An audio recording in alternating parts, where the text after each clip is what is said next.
Ya mungkin kalau kita bicara timnas senior mungkin kita sepakat Pak. Adanya akselerasi, shortcut untuk menggapai sebuah trofi atau prestasi. Nah sementara ini kalau di kelompok umur Pak, yang menjadi mungkin debat juga menjadi pro kontra. Di U20 contohnya kemarin juga ada pemain-pemain diaspora yang dipanggil oleh Indra Safri.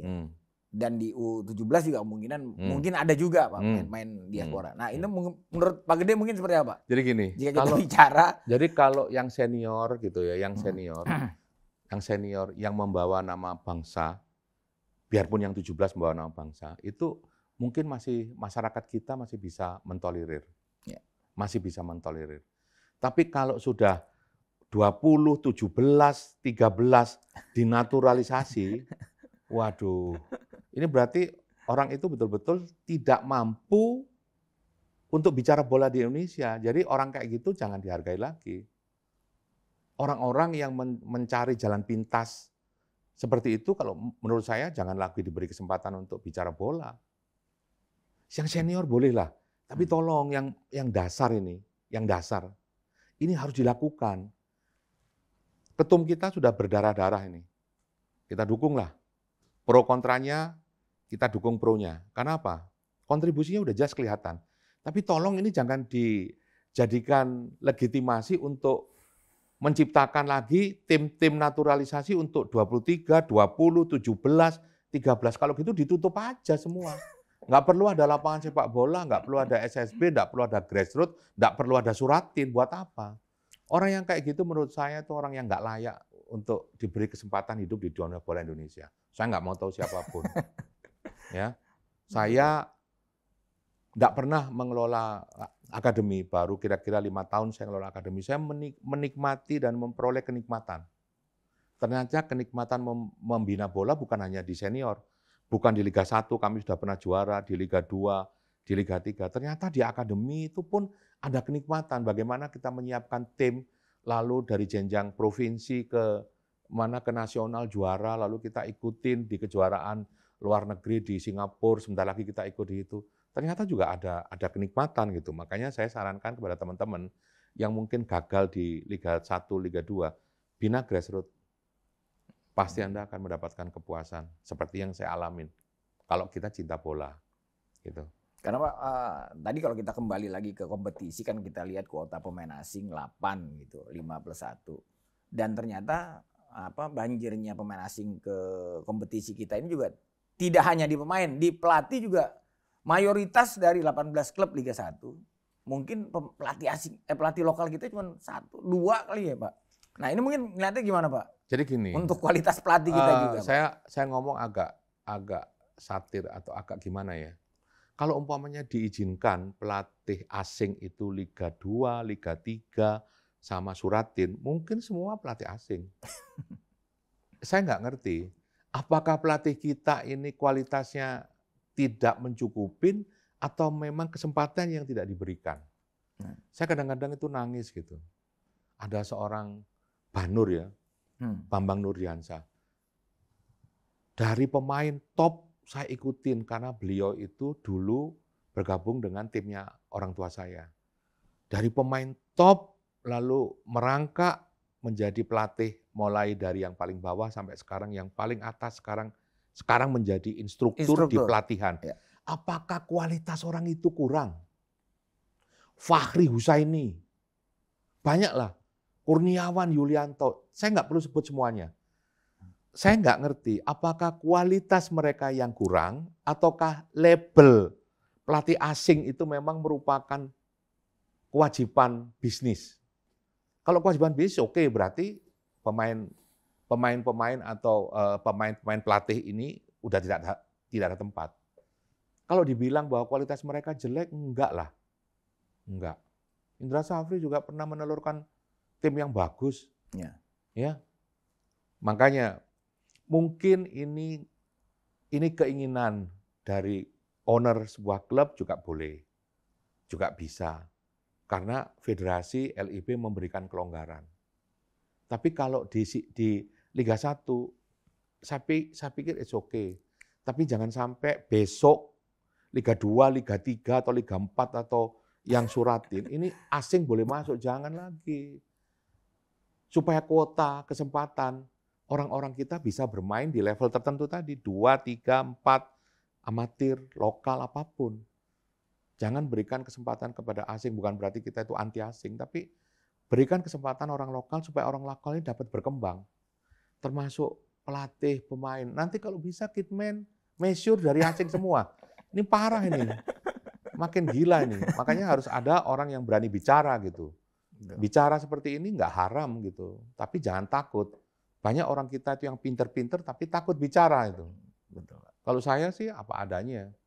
Orang yang tadi saya ini, maaf ini saya ulangi lagi. Yang menghalalkan untuk menaturalisasi pemain-pemain U13, 15, 17, 20. Jangan diberi kesempatan lagi untuk bicara di bola. Itu berarti menutup kesempatan anak-anak bangsa yang punya talenta.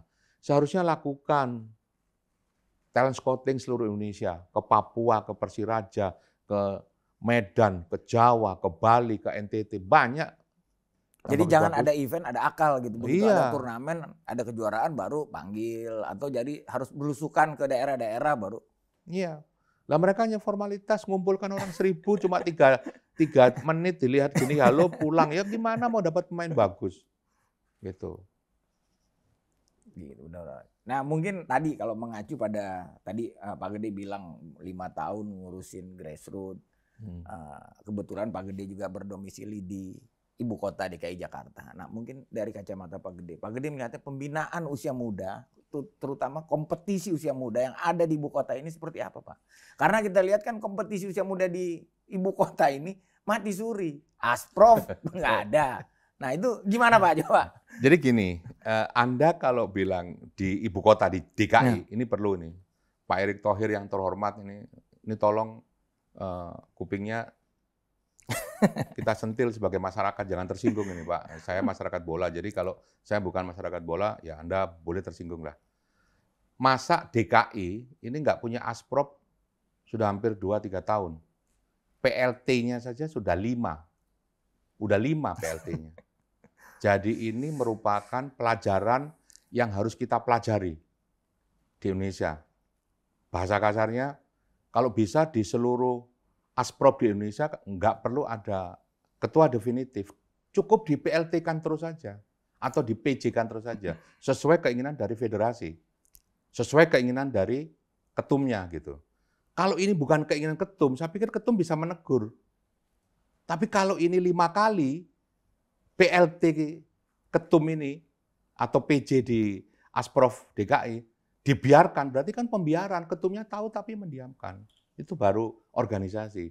Bagaimana kalau organisasinya saja tidak ada secara definitif, lalu kompetisi bisa berjalan. Kalau ada orang yang merasa bahwa, oh ini jalan, ya jalan kan sebagai formalitas saja. Mana ada kompetisi dilakukan selama seminggu? Mereka mempersiapkan jauh-jauh hari, ternyata diputar hanya seminggu. Sebuah kompetisi harus berjenjang. Betul. Sebuah persiapan harus berjenjang. Supaya keluar. Makanya gimana DKI? DKI itu baru kali ini, 19 tahun, Suratinnya itu juara. Itu bukan karena kompetisi yang dilakukan oleh Asprof. Karena kami memang melakukan berjenjang. Udah 5 tahun kami. Tanpa Asprof kami melakukan kompetisi, melakukan turnamen sendiri. Bersama rekan-rekan yang lain. Jadi waktu yang bagus buat kami menghimbau Pak Ketum, tolong buka hati Anda. Jakarta pengen seperti daerah-daerah yang lain. Pengen kita punya organisasi definitif, lalu tolong kami diberi target apa yang harus kita lakukan. Jangan alergi terhadap orang yang berseberangan dengan Anda. Kalau saya berseberangan.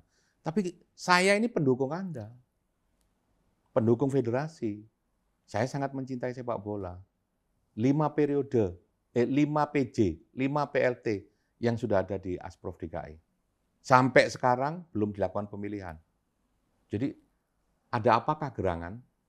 Tapi kan PLT-nya terbukti luar biasa Pak. Ya. Jadi selain mungkin sebagai PLT Ya. di Asprof DKI, beliau ngurus bola juga terbukti 3 timnya itu Ya. lolos kan ke Liga 2 ya Pak. Ya.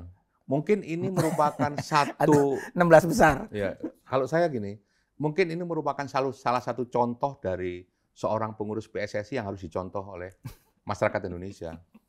Ya, udah nggak usah ngomong negatif positifnya. Ternyata biarpun seperti itu, ternyata orang juga diam aja. Apakah dia salah? Kalau saya pikir nggak salah.